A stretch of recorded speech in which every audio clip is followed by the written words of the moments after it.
মাহবুব ভাই, একটা বিষয় আপনি জানেন, এই মুহূর্তে আমরা তো সবসময় রাজনীতি নিয়েই কথা বলি, কিন্তু এই মুহূর্তে আমাদের জাতীয় রাজনীতিকে কিন্তু ছাপিয়ে যে বিষয়টা আমাদের দর্শকদের মনে, আমাদের দেশের সাধারণ মানুষের মনে তীব্রভাবে জায়গা করে নিয়েছে এবং মানুষকে অনেক সময় চিন্তিত করছে, সেটা হলো আহ, ইরানের উপর যুক্তরাষ্ট্র এবং ইসরায়েলের যে সম্মিলিত আক্রমণ, সেই ঘটনা। এবং এটাকে কেন্দ্র করে এমনি মানুষের মধ্যে টেনশন যেমন আছে, আবার তেমনি ভাবে আমাদের দেশের উপরে কিন্তু কিছু প্রভাব পড়বে বলে ধারণা করা হচ্ছে। বিশেষ করে জ্বালানি তেলের দাম যদি বেড়ে যায়, তার প্রভাব তো সব জায়গায় পড়বে। তো আমি প্রথমত আপনার সঙ্গে দুটো বিষয় নিয়ে কথা বলবো। বাট প্রথমত যে জিনিসটা জানতে চাচ্ছি, যে এই যুদ্ধটা কি অপরিহার্য ছিল? এই যুদ্ধের পেছনে মূল কারণটা কি এবং এর পরিণতিটা কি? আপনি এটাকে কিভাবে দেখছেন? দেখেন,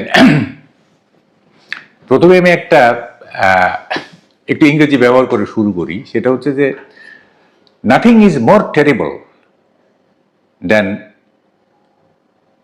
when stupids are in action. স্টুপিডরা যখন অ্যাকশনে যায়, এর চেয়ে ভয়ঙ্কর দৃশ্য আর হইতে পারে না, বুঝছেন? এখন এখন কিছু আন্তর্জাতিক স্টুপিড তারা অ্যাকশনে গেছে, এবং এই স্টুপিডরা এমন অ্যাকশনে গেছে যে পুরো পৃথিবী আপনার এনার্জি ইনসিকিউরিটিতে ভুগবে, পুরো পৃথিবী। আপনি জানেন যে হরমুজ প্রণালী বন্ধ করে দেওয়া হয়েছে ইত্যাদি। এবং বা যারা অনুন্নত দেশ, ইতিমধ্যে তো ভেনেজুয়েলা টের পাইছে, মেক্সিকো টিক্সো এরাও টের পাচ্ছে। আমার মনে হয় অচিরেই আরো কতগুলি দেশ হয়তো টের পাবে যে কি স্টুপিডদের পাল্লায় পড়েছে এই পৃথিবী। হ্যাঁ, এবং দুইটি শক্তি, একটা বৃহৎ শক্তি এবং আরেকটা মাঝারি বৃহৎ শক্তি, তারা গ্যাংড আপ হয়েছে, এবং এই গ্যাং আপনার পুরো পৃথিবীকে ভিতর সন্তুষ্ট করে ফেলছে। দেখেন, আপনি বলতেছেন যে এটা পরিণতি কি না, ইরানের কালকের যে পাল্টা আক্রমণ, তাতে অনেকেই মনে করতেছেন যে ইরান হয়তো এক ধরনের বিজয় অর্জন করবে। হ্যাঁ, সেটা আমি পরে আসতেছি। এইটা মানে আমেরিকার বিরুদ্ধে বিজয় অর্জন করা, মানে আপনার এই কনভেনশনাল ওয়ারে এটা সম্ভব না। সম্ভব না ইন দি সেন্স যে, আমি একটা উদাহরণ দিই। যখন আমেরিকা যখন ইরাক আক্রমণ করছিল, তখন আমি অবজারভারে চাকরি করতাম। তা আমার কলিগরা বলতেছে যে এইবার বোধহয় শেষের দিকে, এইবার বোধহয় সাদ্দাম জিতে যাবে, শেষের দিকে মনে হচ্ছিল আর কি।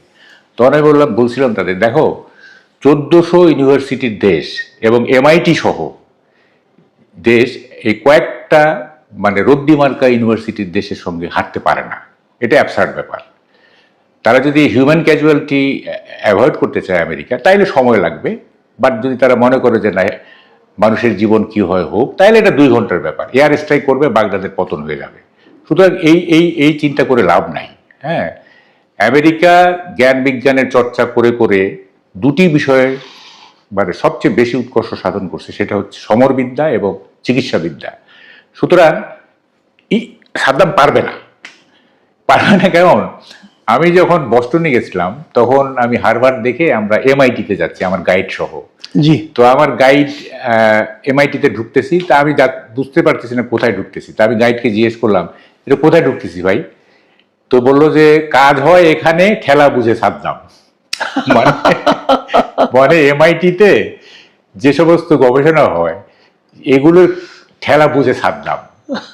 তো যেখানে এমআইটির মতো আপনার প্রতিষ্ঠান আছে, সেই দেশ কখনো ইসের সাথে হাঁটতে পারে না, মানে ইরাকের সাথে। তাই হইল। তো এখন দেখেন কি অবস্থাটা একটা দাঁড়াইছে আর কি। হ্যাঁ, যে মানে যখন যা মনে হচ্ছে, দেখেন বুশ নিয়ম আছে, যুদ্ধ বাঁচাতে গেলে কংগ্রেসের পারমিশন নিতে হয়, পারমিশন অনুমোদন নেয় নাই, সে একাই সিদ্ধান্ত নিয়ে নিচ্ছে। হ্যাঁ, এবং কিভাবে কায়দা করে দেখেন, আমেরিকার সাথে কিন্তু ইরানের একটা কথাবার্তা চলতেছিল পারমাণবিক বিষয় নিয়ে। হ্যাঁ, এবং অনেকে ভাবতেছিলেন যে না, একটা সলিউশন আসবে, এবং ওমানের পররাষ্ট্রমন্ত্রী আশাবাদও ব্যক্ত করলেন, এবং বলা হলো যে ভিয়েনাতে একটা বসবো, তারপরে আমরা ঠিক হয়ে যাব। বাস এই এই এই যে মানে একটা আশাবাদ ছিল না, এটা একটা চালাকি, এটা একটা ধোঁকাবাজি। কিরকম আমি বলি, 71-এ যেটা ঘটছে, বঙ্গবন্ধু এবং ইয়াহিয়া খান এবং ভুট্টোর যে আলাপ আলোচনা, এটা সময় ক্ষেপণ, এইটা যুদ্ধের প্রস্তুতির জন্য এটা একটা চালাকি করছিল পাকিস্তানিরা, যে আলাপ আলোচনা চলতে থাকবে, এদিক দিয়ে পাকিস্তান থেকে, পশ্চিম পাকিস্তান থেকে সৈন্য আসবে, আসবে ভেতরে থাকবে, তারপরে একটা পর্যায়ে গিয়ে আক্রমণ করবে।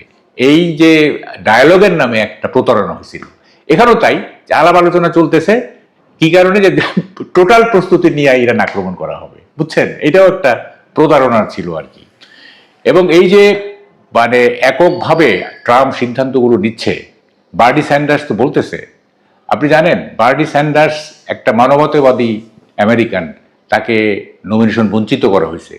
এবং আমি মনে করি যে বার্নি স্যান্ডার্সের মতো কোনো ব্যক্তি যতদিন না পর্যন্ত আমেরিকার প্রেসিডেন্ট হবে, মানবতাবাদী, ততদিন পর্যন্ত আমেরিকার ফরেন পলিসি আমার মনে হয় চেঞ্জ হবে না। হ্যাঁ, এখানে আচ্ছা, এখানে আপনি আমি একটা কথা বলেন, হ্যাঁ, সেটা হলো যে মানে ট্রাম্পের ইরানকে আক্রমণ করাটা জরুরি ছিল কি আসলে?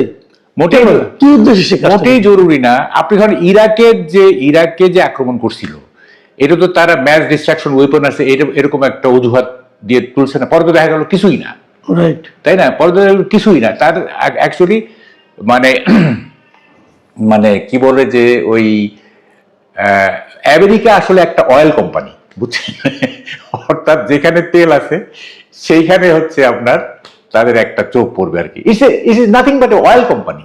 হ্যাঁ, তো ফলে ওখানে তেল সমৃদ্ধ একটা দেশ ইত্যাদি, বাস একটা অজুহাত তুলে দিল। হ্যাঁ, তো এখানেও তো ইরানের নিউক্লিয়ার যে পাওয়ার বা স্ট্রেংথ, সেইটা তোমার যদি নিউক্লিয়ার পাওয়ার থাকতে পারে, ইরানে থাকতে পারে না, কেন পারবে না? হ্যাঁ, তুমি কি নিউক্লিয়ার পাওয়ারের মানে সোল অথরিটি নাকি? হ্যাঁ, তো আচ্ছা, আমাকে আপনি একটা কথা বলেন, যে জিনিসটা আমি নিজেও খুবই কনফিউজ থাকি মাঝে মাঝে, এবং আমার দর্শকরা নিশ্চয়ই এটা জানতে চান, যে এখন যে যুদ্ধ ধরেন 28 তারিখে শুরু হয়েছে, আজকে 3 দিন হয়ে গেল, আমরা যা দেখতে পাচ্ছি যে যুক্তরাষ্ট্রের সঙ্গে অনেক দেশই কিন্তু আছে, এরই মধ্যে আপনার যুক্তরাজ্য, তারাও বলছে তাদের বেসগুলো ব্যবহার করতে দেবে, এবং যুক্তরাষ্ট্রের বেস তো বিভিন্ন জায়গায় আছে, ইউএইতে আছে, কাতারে আছে, বাহরাইনে আছে, অনেক জায়গায় আছে। আমার প্রশ্ন হলো, ইরান কি নিঃসঙ্গ হয়ে যাচ্ছে? ইরানের সঙ্গে তো কাউকে দেখছি না। বলি, আপনি যে বললেন যে আমেরিকার বেস না, আমি একটু বলি, দেখেন নাবিকদের নাকি বন্দরে বন্দরে গার্লফ্রেন্ড থাকে, যেখানে তারা অ্যাঙ্কর করে সেখানে ধরে যে 2 দিন থাকবে, ওখানে তার একটা গার্লফ্রেন্ড থাকে। তো আমেরিকার হচ্ছে যেখানেই পানি সেখানেই আমেরিকার ফ্লিট, বুঝছেন, সারা পৃথিবীটাকে তারা এনসার্কেল করে রাখছে, এবং মিডল ইস্টে অনেক জায়গায় তার ঘাঁটি, হ্যাঁ, অনেক জায়গায় গিয়ে। তো এখন দেখেন অদ্ভুত, আপনি বললেন না যে ইরানকে নিঃসঙ্গ হয়ে যাচ্ছে, মানে মর্মান্তিক। মানে ইরান আমেরিকার ঘাঁটিগুলিতে আঘাত করছে মিডল ইস্টের দেশগুলি, সেইটাতে আমরা বিবৃতি দিলাম, যে এটার বিরুদ্ধে আমরা বিবৃতি দিলাম, অথচ আমেরিকা এবং ইসরায়েলের বিরুদ্ধে আমরা কোনো বিবৃতি দিলাম না। আপনি দেখছেন প্যারাডক্সটা, দেখছেন? অর্থাৎ স্পষ্টত বোঝা যাচ্ছে যে আমরা আমেরিকার পক্ষ অবলম্বন করছি। পরে অবশ্য আপনার ফরেন মিনিস্টার মানে এমন ভাবে কথা বললো যে আহা, আগে মনে ছিল না, ব্যাপারটা এরকম আর কি। হ্যাঁ, মানে আমেরিকার ঘাঁটিতে যখন আক্রমণ করছে সেইটা নিন্দাযোগ্য, কিন্তু এই যে ম্যাসাকারগুলি হইলো ইরানে এবং আরো কয়েক জায়গায়, হ্যাঁ, সেগুলির ব্যাপারে কোনো কথা নাই, বুঝতে পারছেন? না, ইরানের ম্যাসাকার তো ভয়ঙ্কর, মানে একটা দেশের সর্বোচ্চ যে রাজনৈতিক নেতা তাকে মেরে ফেললে। হ্যাঁ, এবং দেখেন মানে আমি কেন বলতেছি যে সমরবিদ্যায় তারা এত উৎকর্ষ সাধন করছে, পিন পয়েন্ট করতেছে, পিন পয়েন্ট, রাইট? ঠিক আছে, এই ঘরটা আপনি ধ্বংস করে দিতে পারেন, কিন্তু এই ঘরের মধ্যে আপনাকে পিন পয়েন্ট করে হত্যা করা, এটা কিন্তু যাতা উৎকর্ষের ব্যাপার না, বুঝতে পারছেন? যেমন ওই যে লাদেন তাদের যাদেরকে মানে হত্যা করছিল আগে আমেরিকা, হ্যাঁ, এই জায়গায় চলে গেছে আপনার। আমার একটা দৃশ্য মনে আছে, এই ইরাক যুদ্ধের সময়, তখন ডিক চেনি ছিল আপনার এই কি বলে যে প্রতিরক্ষা মন্ত্রী, তখন তাকে যারা জিজ্ঞেস করতেছে যে আপনারা হিউম্যান ক্যাজুয়ালিটি করতেছেন কেন, হ্যাঁ, আপনারা যুদ্ধ করবেন, তখন ডিক চেনি বলতেছে কোথায় দেখলেন আপনারা হিউম্যান ক্যাজুয়ালিটি, কোথায় দেখেন, সুইচ টিপ দিচ্ছে, করে গিয়ে পিন পয়েন্টে সব মানে ওই যে সামরিক স্থাপনায় গিয়ে আপনারা কোথায় দেখতেছেন আপনারা হিউম্যান ক্যাজুয়ালিটি করতেছি, দেখেন না, দেখেন এই যে দেখেন ছাঁ করে গিয়ে সামরিক স্থাপনায় গিয়ে পড়তেছে। তো ফলে এই যে অ্যাকুরেসি, হ্যাঁ, এইটা মানে কি বলবো তাদের মানে এই সবার মাথায় তো আল্লাহ তৈরি করছে না, তো বিশেষভাবে তাদের এই মাথা তৈরি করলো কিভাবে আল্লাহ, কেন করলো, আমি এটাই বুঝতেছি না। তাহলে এর পরিণতি কি? পরিণতি মানে আমি দু ধরনের পরিণতির কথা বলছি। একটা পরিণতি হলো, আপনি ধরেন এই যুদ্ধের মানে পরিণতি হিসাবে ইরানের কি অবস্থা দেখতেছেন? ইরান কি মানে যুদ্ধে পরাভূত হবে, অথবা আমেরিকা কি ইরানকে দখল করবে, অথবা আমেরিকা কি ইরানে তার পছন্দের একটা সরকার বসাতে পারবে, নাকি যুদ্ধে ইরানের নেতৃবৃন্দে কিছু মৃত্যু ঘটবে, ইরান আবার নতুন করে তাদের মতো করে গড়ে উঠবে? শুনেন, কি হতে পারে? আমি বলি শুনেন, Iran has a long heritage, হ্যাঁ, এটা একটা পুরনো সিভিলাইজেশন, এবং ইরান কিন্তু অন্যান্য আরব কান্ট্রিগুলোর চাইতে একটু ভিন্ন।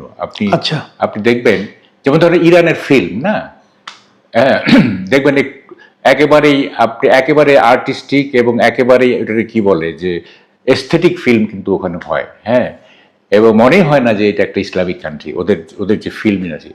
এবং ইরানের মানে আপনার একটা ইন্টেলেকচুয়াল শ্রেণী, একটা পাবলিক ইন্টেলেকচুয়াল শ্রেণী আছে যেটা আপনার ওয়েস্টার্নাইজড, তাদের ওয়েস্টার্নের মতো। এমনি ভাবলে হবে না যে এটা একটা শিয়া প্রধান বা একটা মুসলিম প্রধান, এখানে কিন্তু অনেক মানে উন্নত মানসিকতার লোক আছে। প্লাস হচ্ছে এইটা একটা লং হেরিটেজ আছে ইরানকে পরাভূত করা, মানসিকভাবে পরাভূত করা খুব কঠিন। ফিজিক্যালি আপনি পরাভূত করতে পারবেন, হ্যাঁ, আপনি দুইটাই নিউক্লিয়ার বোমা মাইরে দিলেন জাপানের মতো হিরোশিমা নাগাসাকিতে, আপনি ধ্বংস হয়ে গেল ইত্যাদি। কিন্তু ইরানি জনগণের যে সাদাত্ম্যবোধ, তাদের যে যাত্রাভিমান, হ্যাঁ, তাদের যে ঐতিহ্য, তাদের যে কি বলে যে এক ধরনের সাংস্কৃতিক অনন্যতা, হ্যাঁ, সেইটাকে আপনি পরাভূত করতে পারবেন না। আপনি এই ফিজিক্যালি বা ভৌত মানে কি বলে যে ভৌত কাঠামোগুলো ধ্বংস করতে পারবেন, কিন্তু আপনি মানুষের মনস্তত্ত্ব আপনি ধ্বংস করতে পারবেন না ইরানে। এবং আপনাকে করতে গেলে এটা একটা ভিয়েতনামের মতো আপনাকে একটা লং জার্নিতে যাইতে হবে, হ্যাঁ, এবং তাতেও আপনি কিছু করতে হবে। যেমন আজকে ভিয়েতনাম কি হয়েছে, আপনি দীর্ঘদিন তো সেখানে যুদ্ধ করলেন, আজকে কি ভিয়েতনামের অবস্থা কি দেখেন, সেটা একটা, হ্যাঁ। তার মানে আপনি বলতে চাচ্ছেন যে এই যুদ্ধে যদি ট্রাম্প সাময়িকভাবে বিজয়ীও হয়, কিন্তু আলটিমেটলি লং রানে এটা পারবে না, যুক্তরাষ্ট্রের জন্য কোনো ইতিবাচক ফল বয়ে না আনবে না না, এটা পারবে না, কারণ এটা অ্যাকচুয়ালি পারা যায় না, হ্যাঁ, এটা এইসব পারা যায় না। যারা নিজস্ব সংস্কৃতিতে বলিয়ান, যারা নিজস্ব ঐতিহ্যে বলিয়ান, হ্যাঁ, তাদেরকে পরাভূত করা খুব কঠিন কাজ। এটা সাময়িক একটা আপনি দখলদারিত্ব নিতে পারবেন, হ্যাঁ, দখলদারি নিতে পারবেন, কিন্তু আলটিমেটলি এটা হবে না, হ্যাঁ। এর বিপরীতে আরেকটা প্রশ্ন, সেটা হলো যে এই যুদ্ধ যদি দীর্ঘায়িত হয়, যদি আমি ধরে নিচ্ছি যদি আরো 7-8 দিন চলে, তাহলে এর কি প্রতিক্রিয়া আমাদের উপর পড়বে? ওর বাবা, সাংঘাতিক প্রতিক্রিয়া। দেখেন, মানে আমাদের সারা বিশ্বে অবশ্য energy security is at risk. Risk কেন দেখেন, একটা হচ্ছে যে আপনার তেলের দাম কিন্তু মানে এক লাফে জাম্প করে কিন্তু 10% বেড়ে গেছে, এখন ব্যারেল প্রতি কিন্তু $80, হ্যাঁ, এটা অনেকে সাসপেক্ট করতেছে এটা $100 চলে যেতে পারে, ঠিক আছে। এবং হরমুজ প্রণালী হচ্ছে আপনার অয়েল এবং এলএনজি এই ট্রেডের একটা খুবই ক্রুশিয়াল একটা জায়গা, হরমুজ প্রণালী, জি, ঠিক আছে, এটা ক্রুশিয়াল জায়গা, বিশেষ করে অয়েল এবং এলএনজি। তো সেইটা তো বন্ধ হয়ে গেছে। এবং দেখেন আমাদের কিন্তু কিছু শিডিউল আছে, মার্চ থেকে মে পর্যন্ত অনেকগুলো কার্গো শিপমেন্ট কিন্তু শিডিউল করা আছে এলএনজির, এটা রিস্ক পড়ে যাচ্ছে, তাই না? মানে হরমুজ প্রণালী যদি আপনার খুলে দেওয়া না হয়, তাহলে তো এই কার্গোগুলো আসবে কীভাবে, এই এলএনজি আসবে কীভাবে, এই শিডিউলগুলি ডিসরাপ্টেড হবে না? তো ফলে যখন আপনি অয়েলের দাম বাড়বে, হ্যাঁ, বাড়তেছে তো বাড়তেছে এবং জাম করতেছে রীতিমতো, হ্যাঁ, তো ফলে এইটা কি হবে, এইটার ইমপ্লিকেশন কি হবে, এইটার সাইড এফেক্টগুলি কি হবে?